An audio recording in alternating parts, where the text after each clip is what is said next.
வந்திருக்கும் இளம் சாதனையாளர்களுக்கும் அவங்களுடைய பெற்றோர்களுக்கும் தமிழக வெற்றி கழகத்தினுடைய தோழர்களுக்கும் என் நெஞ்சில் குடியிருக்கும் நண்பா நண்பிகள் உங்கள் அனைவருக்கும் மீண்டும் என்னுடைய பணிவான வணக்கங்கள். நான் இன்னைக்கு எதுவும் பேச வேணான்னு தான் நினைச்சேன். பட் ஒரு முக்கியமான ஒரு விஷயத்தை பத்தி இன்னைக்கு நான் பேசலன்னா அது அவ்வளவு கரெக்டா இருக்காதுன்னு எனக்கு தோணுச்சு. அதான் அது என்னவா இருக்குன்றது நீங்களே கெஸ் பண்ணிருப்பீங்க. எஸ், நீட்டை பத்தி தான்.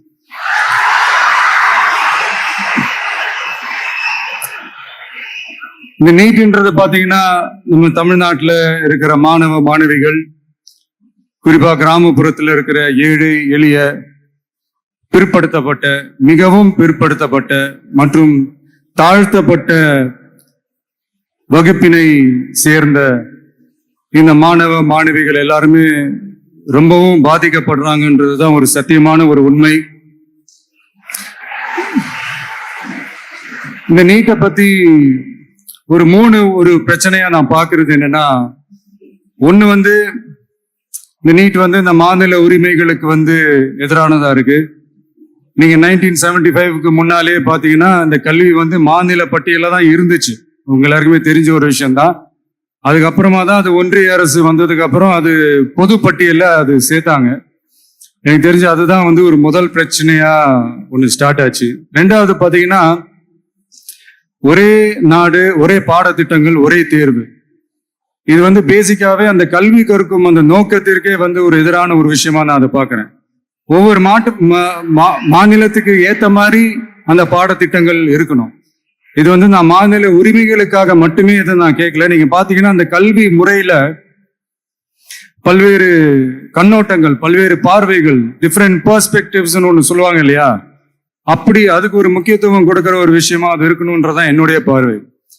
Diversity is a strength, it is not a weakness. பன்முகத்தன்மை அப்படிங்கிறது அது ஒரு பலமே தவிர பலவீனம்னு சொல்ல முடியாது. இதுல இன்னொரு முக்கியமான ஒரு விஷயம் என்னன்னா, மாநில மொழியில படிச்சுட்டு, ஸ்டேட் சிலபஸ்ல படிச்சுட்டு, NCERT சிலபஸ்ல தேர்வு வச்சா அது எப்படிங்க? அதுவும் கிராமப்புறத்துல இருக்கிற மாணவ மாணவிகள், அதுவும் அவங்களுடைய மருத்துவ படிப்புக்கு கொஞ்சம் யோசிச்சு பாருங்க, இது எவ்வளவு ஒரு கடினமான ஒரு விஷயம்னு. மூணாவதா நான் பாக்குற ஒரு பிரச்சனை என்னன்னா, போன மே மாசம் 5ஆம் தேதி அந்த நீட் எக்ஸாம்லாம் நடந்துச்சு. அதுல சில குளறுபடிகள்லாம் நடந்ததா நம்ம நிறைய அந்த செய்திகள்லாம் பார்த்தோம், படிச்சோம் இல்லையா. அதுக்கப்புறமே என்ன ஆயிடுச்சுன்னு பாத்தீங்கன்னா, அந்த நீட் தேர்வுக்கு மேல இருக்கிற அந்த நம்பகத்தன்மையை மக்கள் மத்தியில சுத்தமா போயிடுச்சு. இனிமே நாடு முழுக்க அந்த நீட் தேர்வே தேவையில்லை அப்படிங்கிறத இந்த செய்திகள் மூலியமா நாம எல்லாருமே புரிஞ்சுக்கிட்ட ஒரு விஷயம். சரி, இதுக்கு என்னதான் தீர்வு அப்படின்னா, நீட்டு விலக்கு தான் இதுக்கு உடனடி தீர்வு. நீட்டு ரத்து கோரி தமிழக சட்டமன்றம் கொண்டு வந்திருக்கிற அந்த தீர்மானத்தை நான் மனப்பூர்வமாக வரவேற்கிறேன்.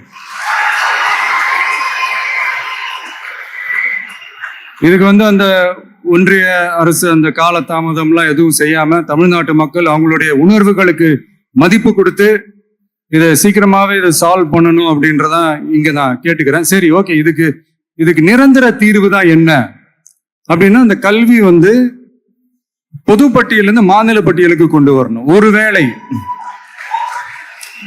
அதுல ஏதாவது சிக்கல்கள் இருக்கு அப்படின்னா ஒரு இடைக்கால தீர்வா இந்த இந்திய அரசியலமைப்பு சட்டத்தை திருத்தி ஒரு ஸ்பெஷல் கன்கரண்ட் லிஸ்ட், சிறப்பு பொது பட்டியல் அப்படின்னு ஒண்ணு உருவாக்கி அதுல கல்வி மற்றும் சுகாதாரத்தை அதுல சேர்க்கணும்.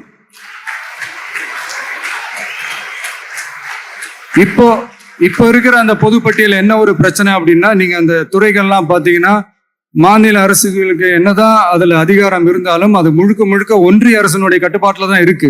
அதனால மாநில அரசுகளுக்கு அந்த முழு சுதந்திரத்தை அது தரப்பட வேண்டும் அப்படின்றதான் இங்க என்னுடைய தாழ்மையான ஒரு வேண்டுகோள். ஒன்றிய அரசு அவங்களுடைய கட்டுப்பாட்டுல இருக்கிற ஒரு சில இந்த மெடிக்கல் காலேஜஸ் எல்லாம் இருக்குல்ல, எய்ம்ஸ், ஜிப்மர், PGI, இந்த மாதிரி நிறுவனங்களுக்கு வேணா அவங்க அந்த நீட் எக்ஸாம் நடத்தணும்னா நடத்திக்கலாம். பட் இங்க வந்து அந்த பிரச்சனை என்னன்னா, இது வந்து என்னுடைய ஒரு சஜஷன் தாங்க. இது நடக்குமா? உடனே நடக்காதுன்னு எனக்கு தெரியும். அப்படியே நடந்தாலும் அதை நடக்க விட மாட்டாங்கன்னு எனக்கு தெரியும். ஸோ அதனால இந்த சந்தர்ப்பத்தில் என்னோட சஜஷனை வந்து உங்ககிட்ட அதை நான் பகிர்ந்துக்கணும்னு ஆசைப்பட்டேன். இதுதான் என்னுடைய தனிப்பட்ட ஒரு கருத்து நீட்டை பத்தி. ஸோ மற்றபடி வேற ஒன்றும் இல்லை. வந்திருக்கிற என்னுடைய friends, learning is fun, education is celebration. ஜாலியா படிங்க, ஸ்ட்ரெஸ் எல்லாம் எடுத்துக்காதீங்க. இந்த உலகம் ரொம்ப பெருசு, ரொம்ப ரொம்ப பெருசு. ஆப்பர்ச்சுனிட்டிஸ் அவ்வளவு இருக்கு, அவ்வளவு கொட்டி கிடக்கு. அதனால ஏதாவது 1-2 மிஸ் பண்ணாலும் எதுவும் ஃபீல் பண்ணிடாதீங்க. அப்படின்னா கடவுள் வந்து இன்னொரு பெரிய ஆப்பர்ச்சுனிட்டி உங்களுக்காக வச்சுட்டு காத்துக்கிட்டு இருக்கிறாருன்னு அர்த்தம். அது என்னன்னு தேடி கண்டுபிடிங்க. கான்பிடண்டா இருங்க, நல்லதே நடக்கும். வெற்றி நிச்சயம், வெற்றி நிச்சயம்.